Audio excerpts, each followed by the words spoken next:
I just am realizing I'm missing an earring. But anyway, charge it to the game. Welcome back to my channel. Um, you guys are sitting. Look at this soap dispenser that I bought. It's a banana. Anyway, this is how ghetto my setup is at the moment. But I just felt I really need to make a video. I need to just like do it for the discipline of doing it, even if it's really crap. And I have no structure, no rhyme, and no reason. We'll get there, okay? I'll get better at this, guys. I promise. I promise. Please stick with me. But anyway, um, there's so many things that I could talk about. The first thing that's on my mind is that I'm really missing Samoa. Me and my whole family. We went to Samoa end of May, early June, and we were there for Samoan Independence Day. And it was so much fun, so many core memories for me and all of my nieces and nephews. It was so amazing. And I'm thinking about it because one of my friends, another crazy story, I met her, like, she lives in the same suburb here as me. She used to do my lashes and my brows. And I ended up bumping into her in Samoa, and she's like, I'm living here. I've been living here for 18 months, but I'm moving back. And I was like, what the heck? Anyway, amazing story. Hopefully, like one day I'll have this be a bigger thing and I can bring my mates on, like my friends, and we can talk about how God has been working in our lives because it's crazy. And anyway, she's back now. And unfortunately, but like totally relatable, it's relatable. She's super like down bad. She's depressed. She's sad. Obviously, she's grieving. You just, guys, going from living in Samoa to living in the middle of winter in Australia, it's just not healthy. I actually think like it's not healthy. It's kind of like when you put a fish into a new tank, you kind of have to like, you kind of have to put it in the bag with its original water and then like put that plastic bag in the tank. Do you know what I mean? And so that it can like slowly acclimatize. Unless it, I remember I had a boss. We used to work in this office, and my boss, I had a fish tank at my desk with a fish. His name was Ludafish. Oh my gosh, this was the best fish. I bought him all the like funny things for his tank, like or like I don't know. Anyway, he even had merch. Like I had an Instagram page for him, and I'd like put different things in his tank, like decoration and stuff. Like I don't know. Like I had like a SpongeBob theme, and he had like the pineapple and stuff, and like I don't know. Anyway, I would switch up. I'd like print out things in the office and like put it in the back of his tank, so that he was like in different scenery. I was obviously like had way too much time on my hands back then in the office, but those were such good times. Anyway, I had this friggin' fish, Ludafish, you know, a play on the rapper Ludacris. When I was 13, I had my first love. That Ludacris, you know what I'm saying? Baby, baby. What a banger. Anyway, this fish, Ludafish, um, one of my bosses in the office, I just remember like she's Turkish. Shout out. I don't want to shout out her name because she doesn't want to be associated with me. Jokes, we're still mates. But I remember her saying like, yeah. She's like, I put some water. She's like, I had a fish and I put water in its tank to like warm it up because I thought it was cold, and then it just spazzed out and then it died. And I was like, obviously, like, you know, I don't know, like it seems like the craziest blonde moment, and for somebody who is my manager, like to do, I'm like, wow, not all people are, you know, animal smart. It's not necessarily street smart, but you get me. Anyway, I digress. Um, that is what I'm relating moving from moving from Samoa to moving to Australia.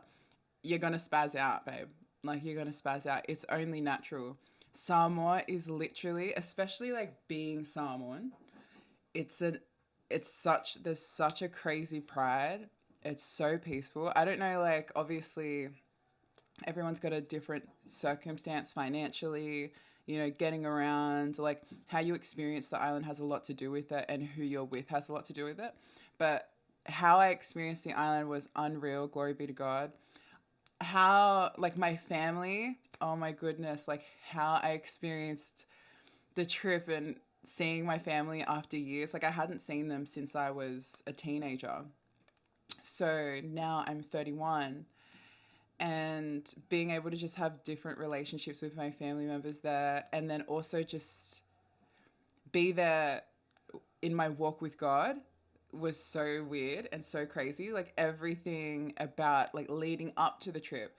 When I tell you guys, I did not want to go on this trip. I did not want to go on this trip. I was under so much stress, like personal stress. I had I was just battling like tax bills that were like, I had like, I don't want to say how much it was, but it was a lot, honey. Okay. I sold a lot of things and I made a lot of money. And, you know, with it comes tax. But then at the same time, my dog got cancer. Then emotionally, I was going through a lot of like severing of relationships and stuff. I was deep in my Bible, like deep into prayer, strengthening the intimacy that I have with God, and building so many different experiences throughout that. I was growing, I was breaking down, you know, all these things. And I was like, the last thing, because my family were planning the trip throughout it all, I was like, the last thing I want to do is go on this freaking trip. I was like, I don't have, you know, the nervous system to enjoy this trip.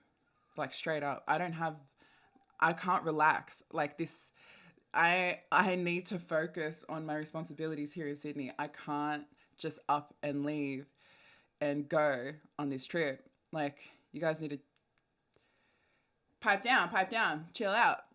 And then I just kept thinking, as I was getting more intimate with God, I was like, you know what, God, if you want me to go on this trip, like, so be it. I just can't see myself going on this trip. I cannot see it.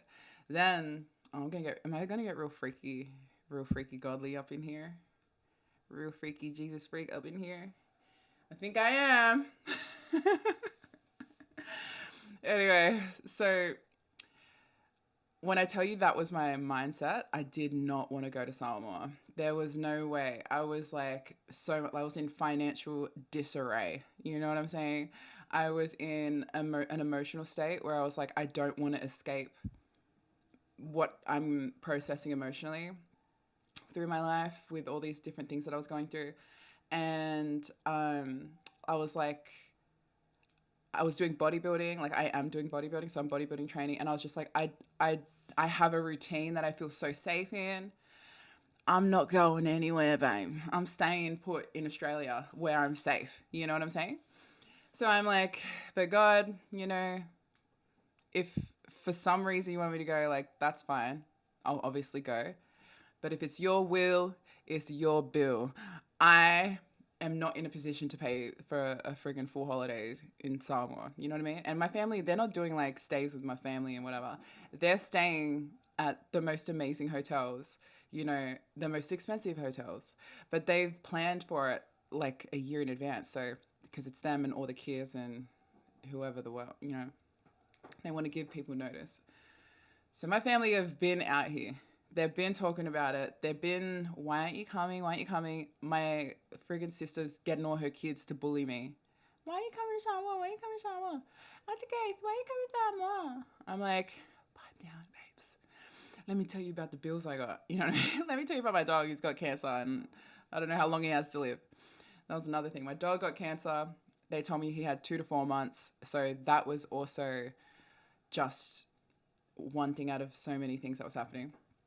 So I was like, I don't even know if my dog's going to be alive or if he's going to be here. Spoiler alert, he's alive. He's kicking. I feel like he doesn't have cancer anymore because bro is chilling.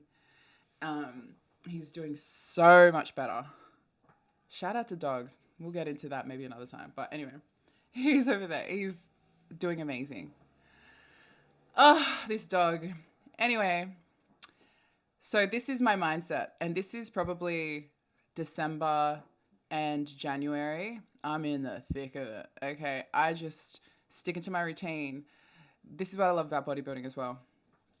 Oh, I love bodybuilding, but the amount of things that I can do in a day, it's all the things that I do in a day, they're all good for me. These things are good for me. Do you understand what I'm saying? Like, I have to sleep a certain amount. I have to eat, a controlled amount, which was so good because when I'm stressed, I undereat sometimes. So having like my coach be like, you got to pick a struggle, girl. You either don't eat and you feel worse emotionally and physically, or you do eat and all you feel crappy about is, the emotional turmoil that you're going through. So I was like, true, let me keep these things, let me keep on top of these things so that everything doesn't come crashing down. Shout out to my coach, Jasmine Rocky. Oh my goodness, and that's another thing we'll get into later. Maybe another episode, because this episode I'm already feeling like it's going to be some type of length. Anyway, so this is the mindset I'm in. I'm down bad. I'm not down bad, but I'm day to day. Anything I could do in a day, I do whatever I can in a day. Whatever energy, whatever mental strength, I'm getting my food in. I'm getting, and these it's making me feel really good. It's helping me to process things whilst not in like the depths of my emotions, because I'm a very sensitive person, guys. Okay, don't mess with me because I will cry. But anyway, or I'll beat your ass. Anyway, so the thing is, all of these things are really helping me cope. Like bodybuilding is really, really helping me cope with everything that I'm processing. It's helping me condense the weight of everything into a day that I can carry, And no day goes by, even though, when you go through things and emotionally, it can really weigh on you.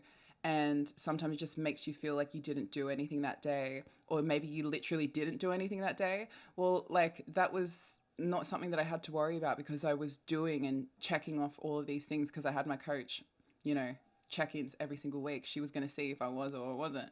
So I was still doing things in a day, accumulated in 2 weeks.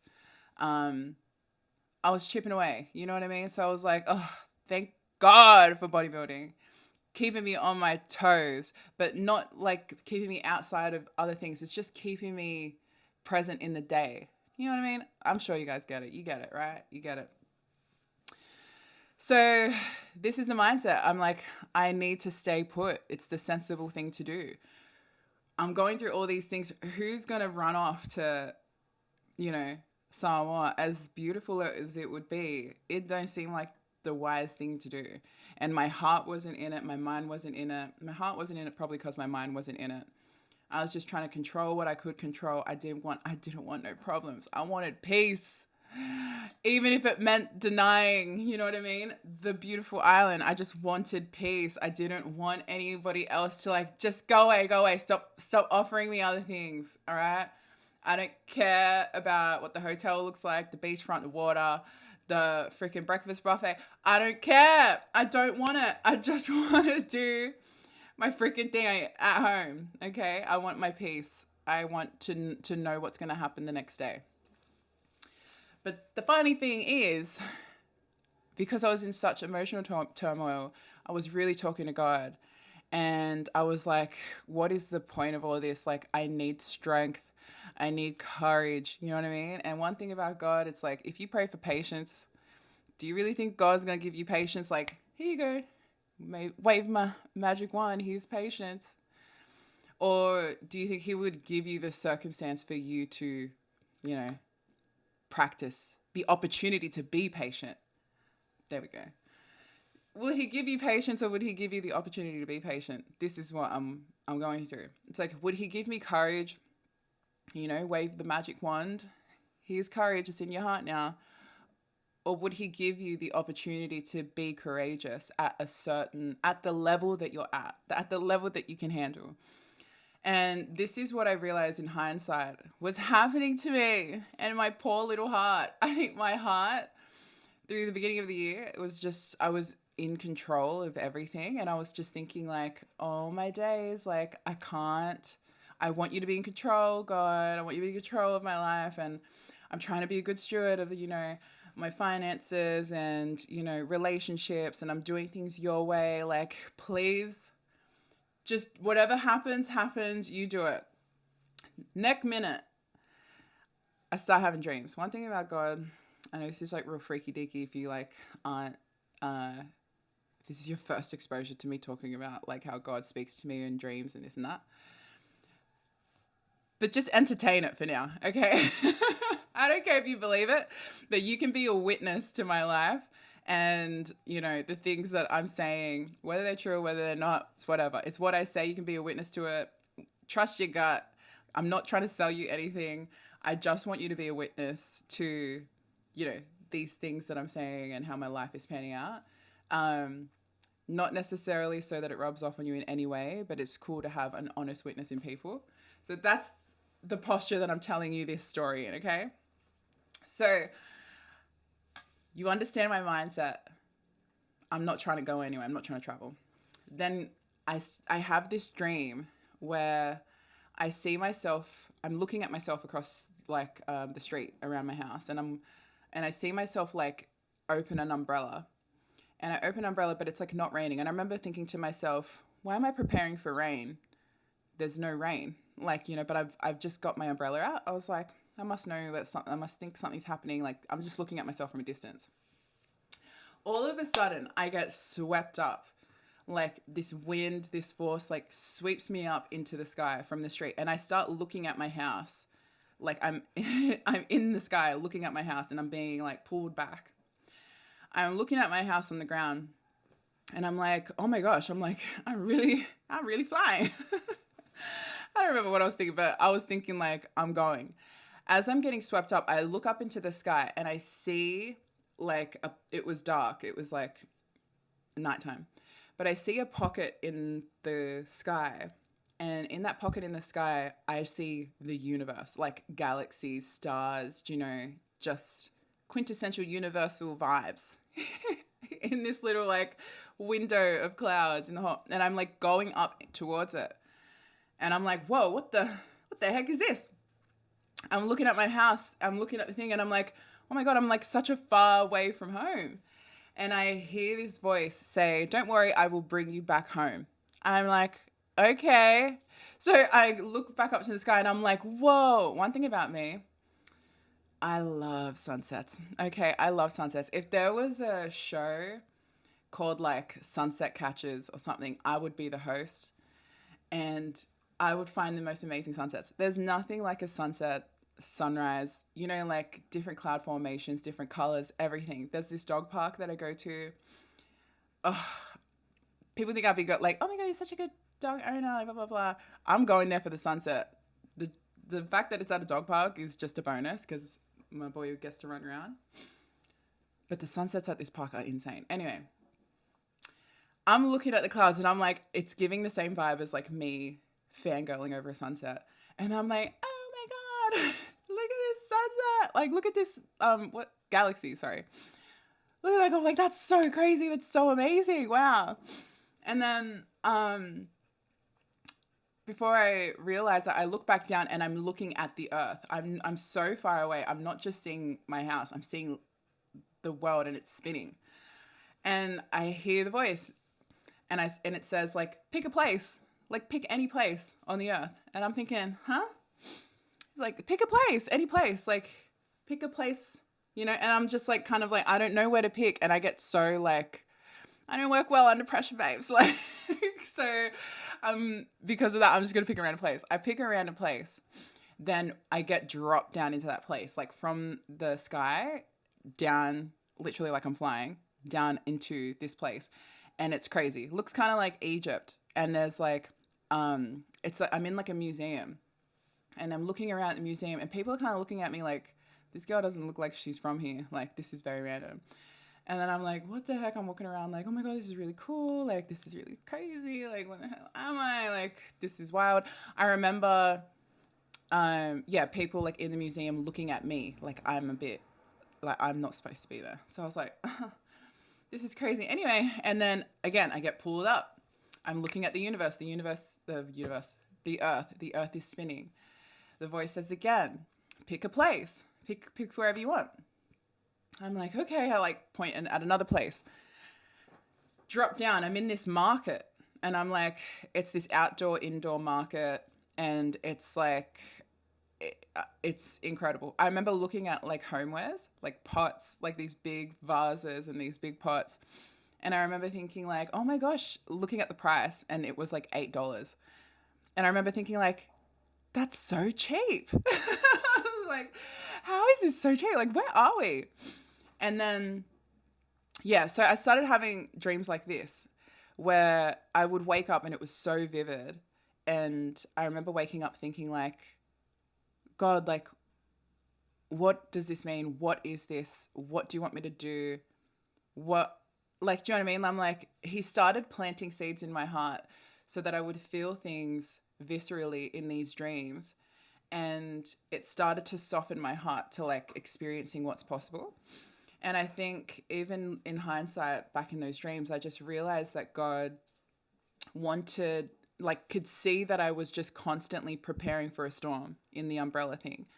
Like, constantly preparing for a storm, constantly, like, you know, I've experienced so much.